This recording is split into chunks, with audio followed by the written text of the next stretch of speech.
शोकमग्न रावण को धैर्य बंधाकर कुंभकर्ण युद्ध भूमि में पहुंचा। स्वर्ण कवच से सुसज्जित कुंभकर्ण ने हाथों में विद्युत के सदृश प्रकाशित भयंकर शूल उठा रखा था। लाखों चुने हुए सैनिकों को लेकर रणभूमि में पहुंचते ही उसने पृथ्वी को कपा देने वाली भयंकर गर्जना की, जिससे अनेक वानर मूर्छित होकर पृथ्वी पर गिर पड़े। इस विशाल पर्वताकार पराक्रमी राक्षस को देखकर साधारण वानरों की तो बात ही क्या, नल, नील, गवाक्ष तथा कुमुद जैसे पराक्रमी योद्धा भी भयभीत होकर रणभूमि से पलायन करने लगे। असंख्य वानर सैनिकों ने भी अपने इन सेनानायकों का अनुसरण किया। अपनी सेना को इस प्रकार प्राणों के भय से भागते देख युवराज अंगद ने ललकार कर कहा, हे वानरों, क्या इस प्रकार शत्रु को पीठ दिखाना तुम्हें शोभा देता है? तुम जैसे वीरों को भी प्राणों का मोह सताने लगा। धिक्कार है तुम्हें और तुम्हारी वीरता को। जिस कुंभकर्ण को देखकर तुम भाग रहे हो, क्या वह कोई असाधारण योद्धा है? मांस मदिरा का सेवन करके उसका शरीर फूल गया है, वो तो बड़ी सरलता से मारा जाएगा। क्या रामचंद्र जी के तेज के सम्मुख में सह सकता है? आओ, लौटकर युद्ध करो, भागकर संसार में अपयश के भागी मत बनो। अंगद के उत्साह भरे वचन सुनकर वानर सेना पुनः रणभूमि में लौट आए। वे प्राणों का मोह छोड़कर कुंभकर्ण और उसकी सेना पर आक्रमण करने लगे। कुंभकर्ण भी अपनी विशाल गदा के प्रहार से वानर सेना को मार मार कर ढेर लगाने लगा। फिर भी शेष वानर वृक्षों तथा शिलाओं से राक्षस सेना का विनाश करने में जुटे रहे। कुंभकर्ण उस समय साक्षात यमराज प्रतीत हो रहा था। वह वानरों को गाजर मूली की भांति काटकर ढेर लगाता जा रहा था। उसके चारों ओर हताहत वानरों के शरीर ही शरीर दिखाई दे रहे थे। क्रुद्ध होकर द्विविद ने एक पर्वत के टीले को उठाकर आकाश से कुंभकर्ण के सिर पर मारा। कुंभकर्ण तो उस वार से बच गया, किंतु बहुत से राक्षस उसके नीचे दबकर मर गए। राक्षसों की इतनी भारी क्षति से उत्साहित होकर वानरों ने दूने बल से राक्षस सेना का संहार आरंभ किया, जिससे संपूर्ण समरभूमि में रक्त की नदियां बहने लगी। अब कुंभकर्ण पर हनुमान भी आकाश मार्ग से पत्थरों की वर्षा करने लगे, परंतु उस पर इसका कोई प्रभाव नहीं पड़ा। वह अपने शूल से पत्थरों के टुकड़े करके इधर उधर छितराता रहा। इस प्रकार अपने वार खाली जाते देख हनुमान ने एक नुकीला वृक्ष उठाकर कुंभकर्ण पर वार किया और उसका शरीर लहूलुहान कर दिया।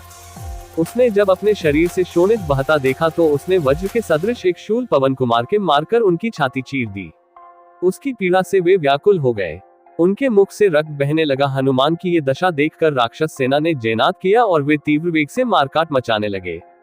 हनुमान को घायल होता देख गंधमादन, नील, ऋषभ, शरभ तथा गवाक्ष पांचों पराक्रमी सेनानायक एक साथ कुंभकर्ण पर टूट पड़े। इस संयुक्त आक्रमण का भी उस पर कोई विशेष प्रभाव नहीं पड़ा। उसने पांचों को पकड़कर इस प्रकार मसला कि वे मूर्छित होकर पृथ्वी पर गिर पड़े। अपने सेनानायकों को इस प्रकार मूर्छित होते देख वानर सेना एक साथ कुंभकर्ण से चिपट गई। वह इससे भी विचलित नहीं हुआ और मुकों से मार मारकर उनका सफाया करने लगा। सैकड़ों को उसने पूंछ पकड़ पकड़ कर फेंक दिया और बहुत से वानरों को पैरों के तले रौंद डाला।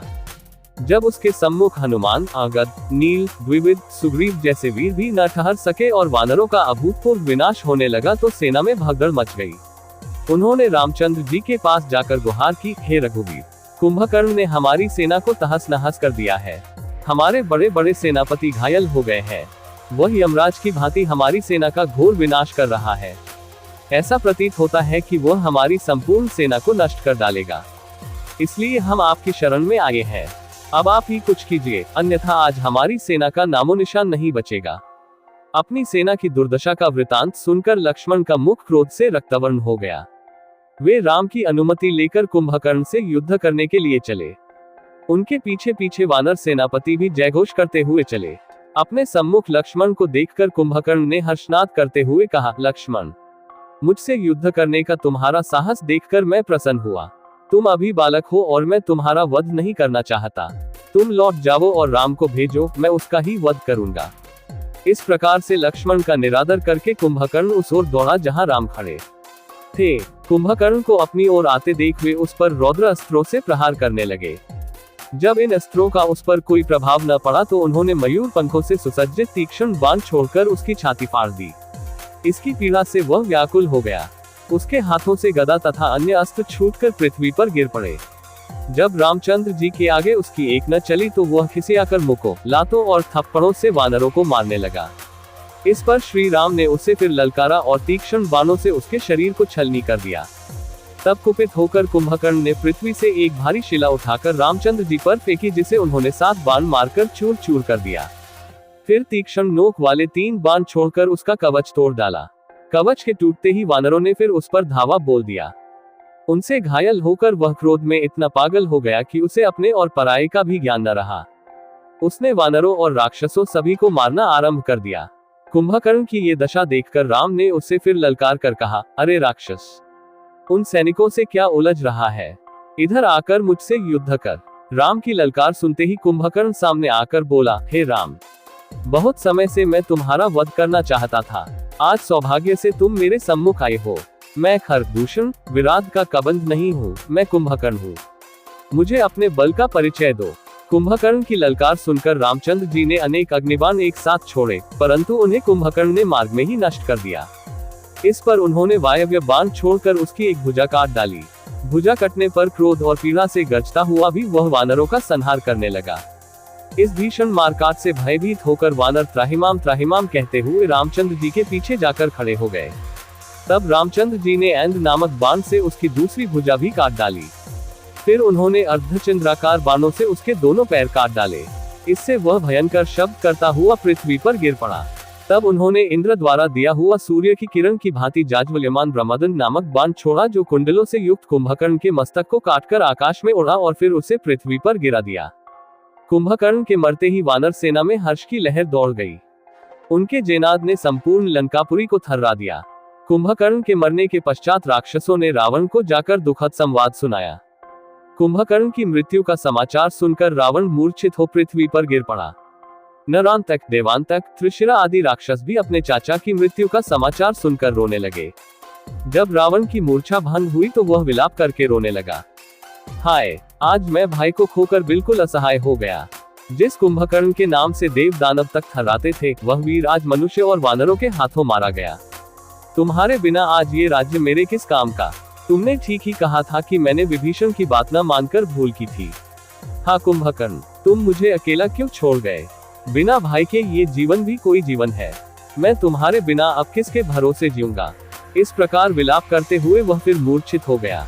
जब रावण को फिर सुधि आई तो त्रिशिरा ने उसे धैर्य बंधाते हुए कहा, पिताजी, चाचा जी के मरने का आप इतना शोक क्यों करते हैं? उन्होंने तो शत्रु के छक्के छुड़ाने के पश्चात ही वीर गति प्राप्त की है। अभी आपको निराश होने की क्या आवश्यकता है? आपके पास तो ब्रह्मा की दी हुई शक्ति है। उसी से आप सेना सहित राम का नाश कीजिए। हम सब भी आपके साथ चलेंगे। आप अभी शोकाकुल हैं, विश्राम कीजिए। हमें रणभूमि में जाने की अनुमति दीजिए। त्रिशिरा के इन वचनों को सुनकर रावण को कुछ धैर्य बंधा और उसने अपने पुत्रों को युद्ध में जाने की अनुमति दे दी। ये कहानी महाकाव्य रामायण के युद्धकांड से ली गई है, जिसमें कुंभकर्ण और वानर सेना के बीच भीषण युद्ध का वर्णन है। युद्ध भूमि में कुंभकर्ण की भयावह उपस्थिति और उसके द्वारा किए गए संहार को देखकर वानर सेना में भगदड़ मच जाती है। हालांकि युवराज अगद वानर सेना का हौसला बढ़ाते हैं, जिससे वे पुनः युद्ध भूमि में लौट आते हैं और कुंभकर्ण की सेना पर आक्रमण करते हैं। कुंभकर्ण वानर सेना को मारता हुआ आगे बढ़ता है, लेकिन अंततः रामचंद्र जी उसे पराजित कर देते हैं। कुंभकर्ण की मृत्यु से रावण अत्यधिक शोक में डूब जाता है और अपनी मूर्छित अवस्था में विलाप करता है। उसके पुत्र त्रिशिरा उसे धैर्य बंधाते हैं और आगे के युद्ध के लिए तैयार होते हैं। ये कहानी बताती है कि कैसे राम और उनकी सेना ने रावण और उसके अनुयायियों के खिलाफ संघर्ष किया और अंततः विजय प्राप्त की। कुंभकर्ण का पराजय रावण के लिए एक बड़ी क्षति थी, जिस